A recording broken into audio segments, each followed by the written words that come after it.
Hello guys, welcome back to make studio. Football പ്രേമികളെല്ലാം ഒരുപോലെ കാത്തിരിക്കുന്നൊരു തകർപ്പാൻ പോരാട്ടമാണ് ഫൈനലിസിമ.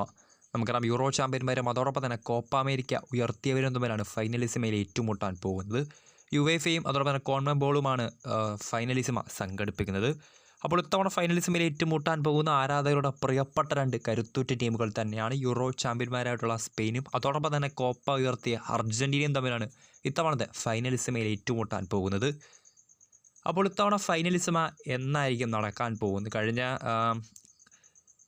കുറച്ച് ദിവസങ്ങളായി കേൾക്കുന്നൊരു അപ്ഡേറ്റാണ് ഫൈനലിസിമ 2026 നീട്ടുമെന്നത്.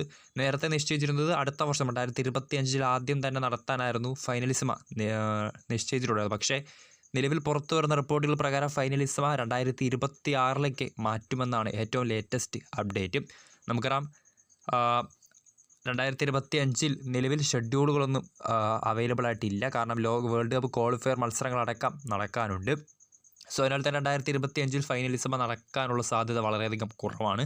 അങ്ങനെയാണെങ്കിൽ 2026 ഫൈനലിസിമ പോരാട്ടം ആരാധകരെല്ലാം ഒരുപോലെ കാത്തിരിക്കുന്ന സ്പെയിനും അർജൻറ്റീനയും തമ്മിൽ മുഖാമുഖം വരാൻ പോകുന്ന ഫൈനലിസിമ ക്ലാഷ് മാറ്റിവെക്കും. 2026 വേൾഡ് കപ്പിന് മുന്നോടിയായിട്ട് ഫൈനലിസിമ നടക്കുമെന്നാണ് നിലവിൽ പുറത്തു വരുന്ന റിപ്പോർട്ടുകൾ. പക്ഷേ ഒരു ഒഫീഷ്യൽ അനൗൺസ്മെൻറ്റ് വന്നിട്ടില്ല. എന്നിരുന്നാലും അടുത്ത വർഷം ഫൈനലിസിമ നടക്കാനുള്ള സാധ്യത വളരെയധികം കുറവാണ്. 2026 2026 ലോകകപ്പിന് മുന്നോടിയായിട്ടായിരിക്കും ഫൈനലിസിമ പോരാട്ടം അർജൻറ്റീനയും സ്പെയിനും മുഖാമുഖം വരാൻ പോകുന്നത്. അതോടൊപ്പം തന്നെ നമുക്കറിയാം, കോപ്പ അമേരിക്ക മത്സരങ്ങൾക്ക് ശേഷം അർജൻറ്റീനയുടെ സൂപ്പർ താരമായിട്ടുള്ള ലയണൽ മെസ്സിയുടെ കാലിന് ചെറുതായിട്ടൊരു പരിക്ക് ഏറ്റിട്ടുണ്ടായിരുന്നത്. എത്രത്തോളം സീരിയസ് ആണെന്നതിനെ കുറിച്ചൊന്നും ലേറ്റസ്റ്റ് അപ്ഡേറ്റ് പുറത്തു വന്നിട്ട്. സോ അദ്ദേഹത്തിൻ്റെ കാര്യത്തിലും ഒരു അപ്ഡേറ്റ് ഉടൻ തന്നെ പുറത്തു വരുമെന്ന് നമുക്ക് പ്രതീക്ഷിക്കാം. സോ കാത്തിരിക്കാം.